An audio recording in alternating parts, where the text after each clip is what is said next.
First story. After 11 years of abandonment, entitled sister came back with her new wealthy family, demanding to give her daughter, and that's how she lost her new family. She told them we were dangerous people who abused her, so I exposed her with proof. Now she lost both families and is having a meltdown. To avoid confusion, my daughter, Millie 14, is biologically my niece. So what happened was that years ago, when Millie was about 3, my sister, her mom, Layla 38, left to work in another country, leaving Millie in my 44M care. Millie's father died before she was born. Layla had promised to send money for me to take care of Millie, and she'd call and visit as often as she could until she could take Millie to live with her permanently. After she left, she called probably 3 times in the first 2 months and then went away. For years, I'd tried to find out what happened and assumed the worst, only to hear from one of her friends, a couple of years later, that she got married to someone else and has an entire new family. I was heartbroken because Millie would ask when her mom was coming back, and I never knew what to say except soon. But even she grew tired of it and realized when she was about 8 that her mom wasn't coming back anytime soon, that's if she was coming back at all. Because of this situation, me and my wife were granted parental rights to Millie, and she couldn't have been happier that we were officially her parents. Well, what do you know? After 11 years, Layla finally graced us with her long overdue return last week, along with her new very wealthy family and 2 children. Most of the family was happy with her return, but me, my mom, my dad, and my wife were nothing short of furious.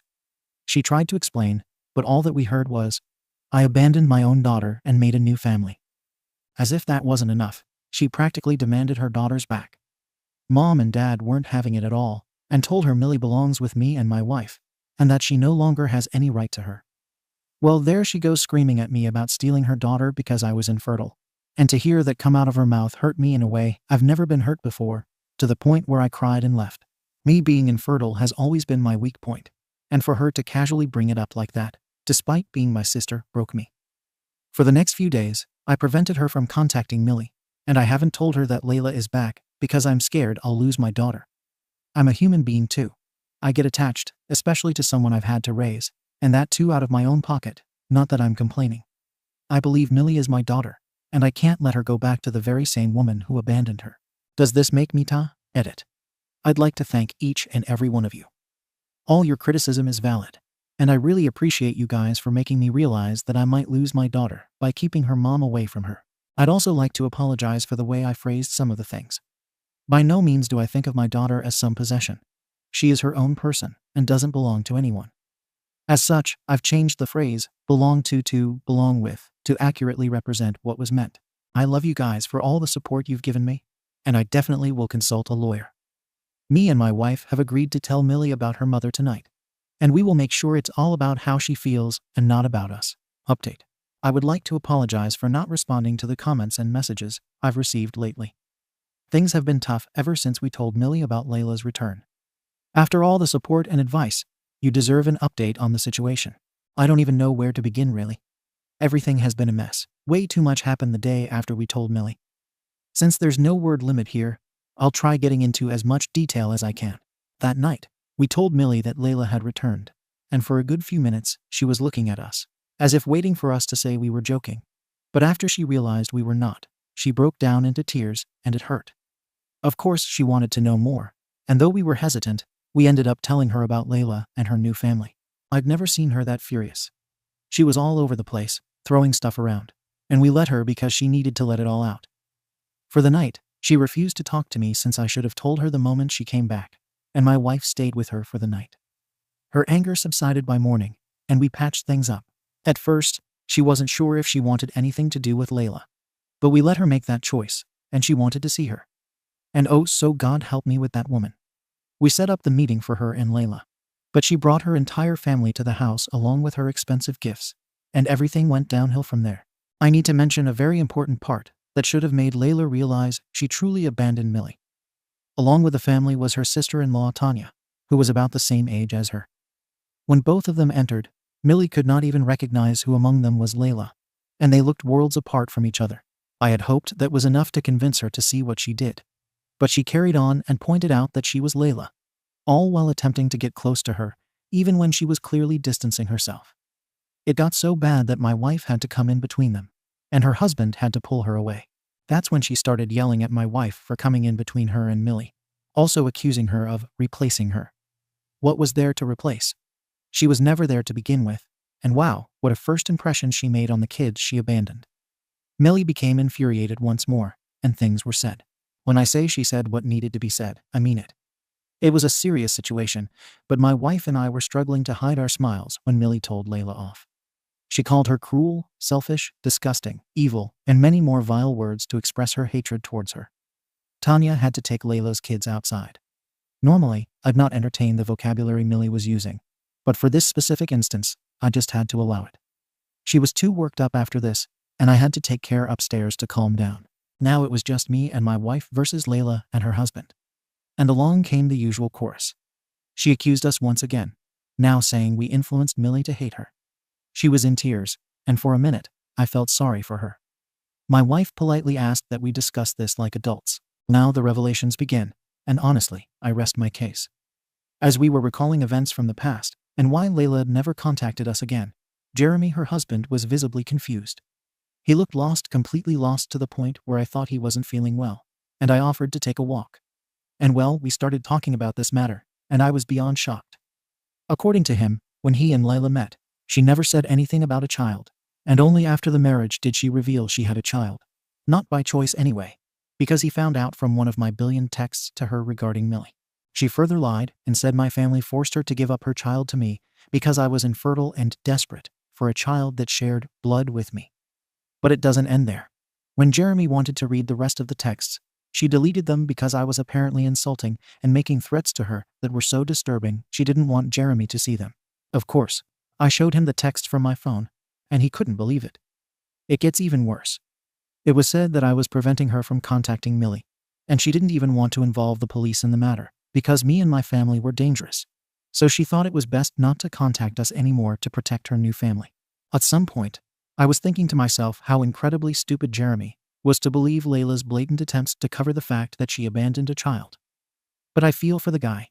He was probably so smitten with my sister, just like all her exes, that he failed to see through her pretentiousness. I didn't even get to ask why they chose to come back now, because Jeremy was angry, and he went back inside fuming. They were fighting so loudly that I had to send them outside. It was clearly going to get violent, and we had to physically separate the two. Jeremy took Tanya and the kids and left, leaving Layla there. My very empathetic wife let her stay in our house since she was wailing so much, and honestly, after the lies, I couldn't care less about her. I did ask Millie if she was okay with Layla spending the night, and after seeing Layla break down like that, I wasn't surprised she let her stay. She made it very clear that the only reason she was allowing it was because she's not like her, and that was enough to let me know we've been doing a good job raising her. She also said she was still waiting for her to explain why she abandoned her and why she chose to come back now. We did get to discuss how she felt about Layla overall, and needless to say, she was very disappointed with her approach. I took the chance to assure her that she shouldn't be pressured to side with me and my wife, and that she can get to know Layla if she wants to. We would always love her, no matter what. She assured me she wouldn't be going anywhere, and it was very emotional for me because my heart was at ease hearing her say that. Layla and Jeremy are still not talking, so Layla lives with us for now since my parents don't want her at their house either, and my wife thinks she's too unstable to be left alone. But the more she delays telling us the truth, the faster her time is running out in the house. I just don't recognize my sister anymore. She was never like this. My parents raised her so well. I get she was traumatized by Millie's father's death, but surely it's not enough to change someone so drastically. And to abandon your child despite knowing you're the only parent they have left, then come back after a long time to take her away from people who love her. It just makes it hard for me to sympathize with her. I doubt any one of us will take this to the courts. Now that Layla's husband knows the truth, in the comments, give her a time limit. A week should be enough for her to get her act together enough to move forward. Any longer than that, and you would be actively harming your daughter by having her around. Good luck on your next moves. OP answers. Oh, don't worry about that. She has until tomorrow to answer Millie's questions.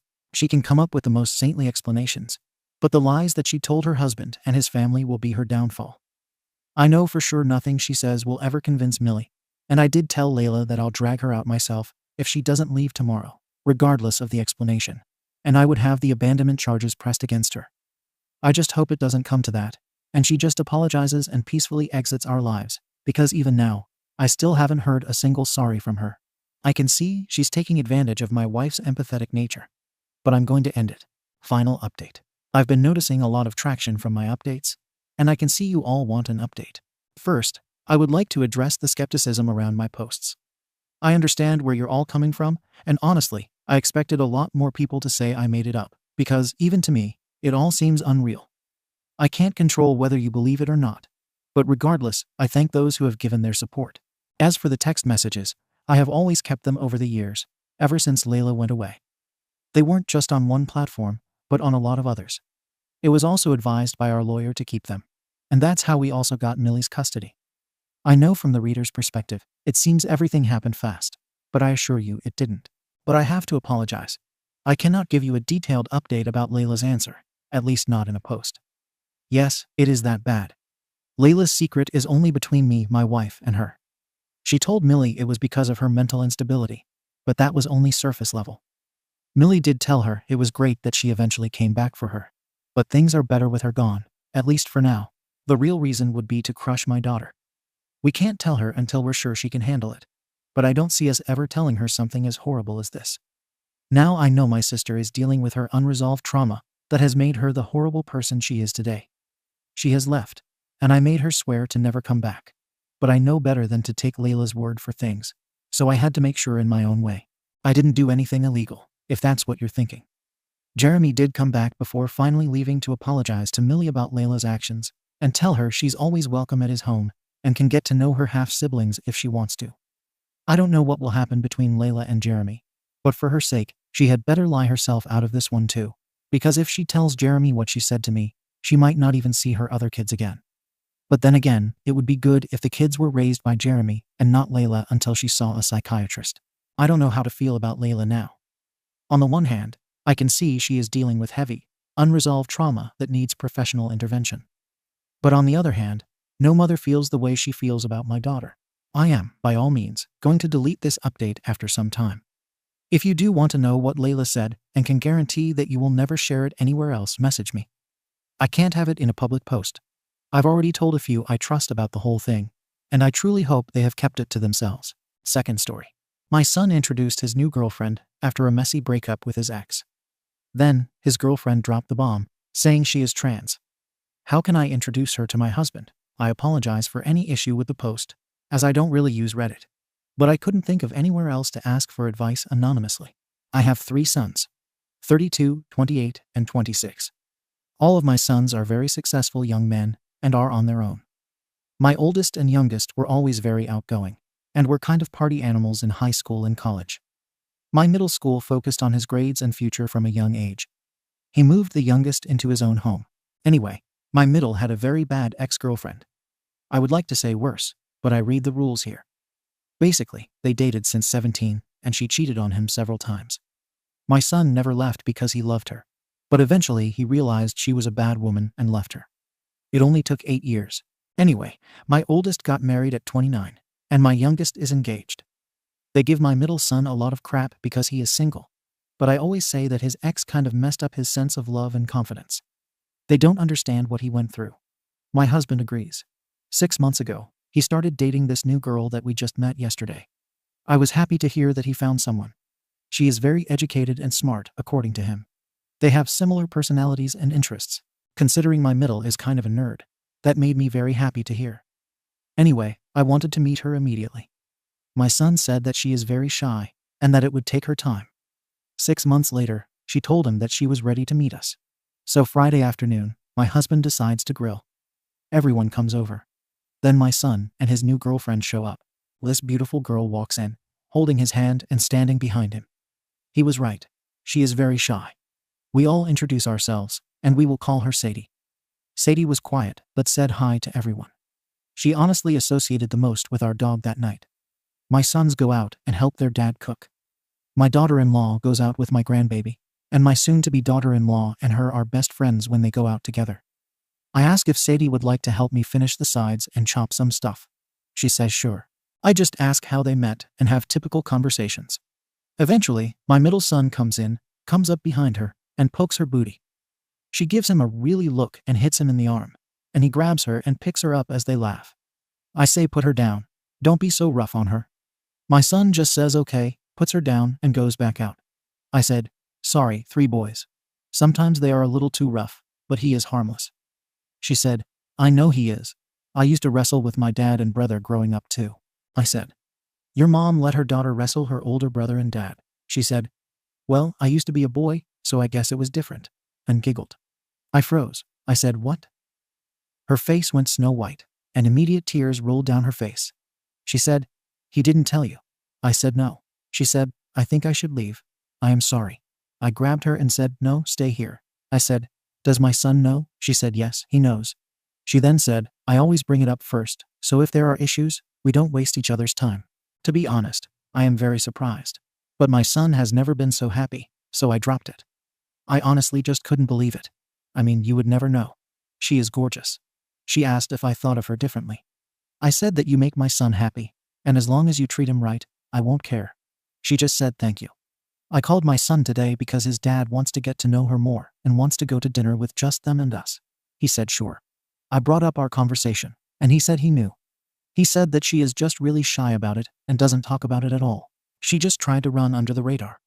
He said that since you know we need to tell dad, but they discussed me kind of telling my husband. Before tomorrow evening. Any idea on how? Or should I tell my son before we go that he and she are going to have to do it? Any help would be greatly appreciated. Thank you. Update. Hello everybody. I would like to just say thank you for the kind words. Everything, believe it or not, went very well. I took the advice and told my husband earlier than I had planned. I told him that at noon, when we were going to pick up my son, we would call Sam and Sadie at 6. The conversation was basically fairly quick.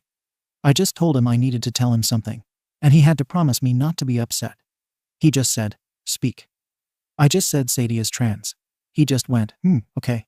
He said he would talk later. I said something about dinner, and he just said we would talk later. I told Sam and told him I had his back. On the drive to Sam's place, I told my husband that Sam loves her and makes him happy. I explained that it took a lot of courage from Sadie to be open with us right from the beginning. My husband just said we would talk later and said I promised I would be on my best behavior. We go pick up Sam and Sadie. It was a nice restaurant, so my husband and Sam were in polos and dress pants. Sadie and I were in dresses. They looked so cute together when I saw them. They were matching and everything. We go to dinner, and my husband is acting normal. Just asking questions to Sam and Sadie about their intentions, how they met, etc. After dinner, I gave her a lot of credit. Sadie tried to bring it up with my husband. He just said, hold that thought. Let's go get ice cream. The husband is obsessed with ice cream. I will always find an excuse to get it. So we go as if he is just telling jokes to everyone in the car and acting like a fool, as he always does. We get there and ask what everyone wants. My husband's favorite is chocolate. Mine is cookies and cream, Sam's strawberry, and Sadie's is butter pecan. I promise this matters. We get our ice cream, and after a few minutes, my husband says, it's weird how there are so many different types of ice cream. When I was a kid, there were like 2 or 3. Now they have hundreds, it seems like. I was confused about where my husband was going with this. He then said, as long as the ice cream that you like tastes good to you and makes you happy, I don't mind forking out a few dollars for a smile. He then winked at Sam and Sadie. That was it. That was the discussion. We took them home, and he gave Sam and Sadie each a hug and told Sadie he hopes she can make it to more dinners on the weekends, as we do them often. Sadie said that she would. All I have to say is that I held my husband's arm the whole way home. I am guilty. I did give him a big present for it.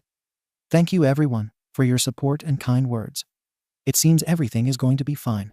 Third story. OP caught her husband cheating after his Tinder date contacted her.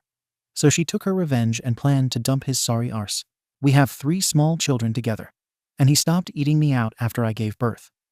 I missed it, but he did it in other ways, so I wasn't really bothered and didn't make the connection. 2 weeks ago, a woman contacted me on Facebook. She said that she suspected that my husband is the one she's going out with, and she showed me his profile picture. How stupid are men nowadays, or at least men in my country, when you can easily find out their marital status, their address, and who lives at their address with one Google search. Anyway, in his profile, it was very important for him that the women he looked for were childless. I made a fake profile and started swiping men my husband's age until I found him. We started talking, and he was not the same man I married. I mean, I know it's him, but he was cold, rude, horny, and calculated. only talked about SX. Not the warm man that comes home to us every evening to help me with the children, tuck them in, read them stories, and then spend the rest of the evening cozying me up on the sofa. When I asked him why he only wanted to be childless, he said this: "I can't stand the look of downstairs mothers. I have been living in a haze. I'm a psalm. I can't leave him." The woman who contacted me stayed in touch. She said she could help me find a job, and she owns a few apartment buildings and is willing to give me one until I can start paying rent. How can life change so drastically in just 2 weeks? Update 1. I want to answer this question first. Why did I find that the worst part of my husband's cheating was the oral sex part? It was because this is something I was suspecting for a while, and honestly, I don't know why it hit me so hard. I know that cheaters cheat because they are cheaters, but somehow I felt that he thought I was ugly downstairs and was cheating because he wanted something that he was lacking. This hit me hard. I'm not cold about the situation. I'm heartbroken, but I honestly don't know why I rephrased my original post that way. It just hurt me so bad. And I was just writing off what I was feeling. About the Tinder date. She is 12 years older than me, I'm 29, and I have met her. She met my husband 4 or 5 times, and that's when she started suspecting that he wasn't single, nor was he a businessman. When she found out that he was married, she ghosted him. She found me on Facebook and was hesitant for a week before contacting me. She said the main reason she didn't want to contact me was because she was scared that she would hurt me and ruin my and my children's lives. What made her contact me, however, was the fact that she knew he would do it again if he wasn't doing it already. The reason she wanted to help me now was because we ended up talking for days, and she knew about my situation. She was in a similar situation with her late husband, although hers was way worse. Her husband groomed her when she was 16, and he was 25 years her senior. He physically and mentally abused her so much so that she miscarried after he abused her, and it resulted in her not being able to have children. That must be a real turn-on for my DH, mustn't it? He cheated on her constantly because she was broken goods. He passed away 2 years ago. I Googled her after I came home, and she is involved in a lot of charities concerning women. She still offered me help if I chose to leave my husband, and she even drove me to one of the apartment complexes she owned. I know I need to leave my husband, but I haven't talked to him yet. He is still the same warm and kind husband when he comes home. Tucks in the kids, cleans the kitchen, and cuddles me on the sofa to our favorite TV shows talking about his day minus the going down on other women part. Update 2. The cat is out of the bag now. I want to thank the Reddit dude Yurud Phil1306 who gave me the idea. And thank you for complimenting my PSSY. You made my day. Yes, I sent a picture of my privates and got gratification from a total stranger online. My husband was supposed to go out tonight on a work thing. He is not even trying anymore. He was in the shower preparing, so I decided to join him. He looked dumbstruck, but pleased all the same. He tried to touch me, but I said that I had a surprise in the bedroom, and that he should join me there. When he got out, I was in bed in my underwear. I started touching myself, and every time he tried to come nearer, I pushed him back with my foot and told him just to watch. When I started touching down, I asked him if he wanted to see me, and if he should take off my underwear, and he did so fast that he almost ripped them off. I asked him if he liked what he saw, and he said, "God, yes, I love it." When I came, he went crazy, telling me how SXY I was and how he wanted to have me now. I pushed him back with my foot again and asked him if he forgot that he had a work engagement, and he said that he could always call in sick. So I asked him if his child-free Tinder PSSY would appreciate him bailing out on her with such short notice.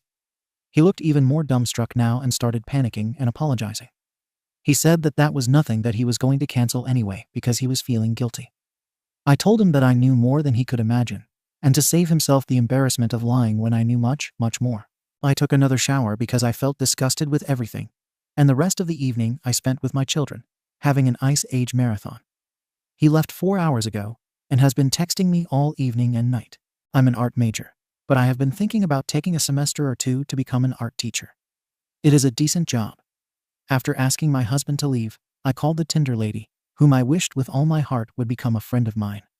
I told her everything, and she told me she might have found me a job as a painter like in houses. When my husband comes back, I will ask him to move into the living room. I will not tell him that I'm leaving him until I have set my affairs in order. Thank you for watching the video. If you are interested in listening to these kinds of stories, we've got more in store for you. Simply subscribe to our channel, hit the like button, and share it with your friends.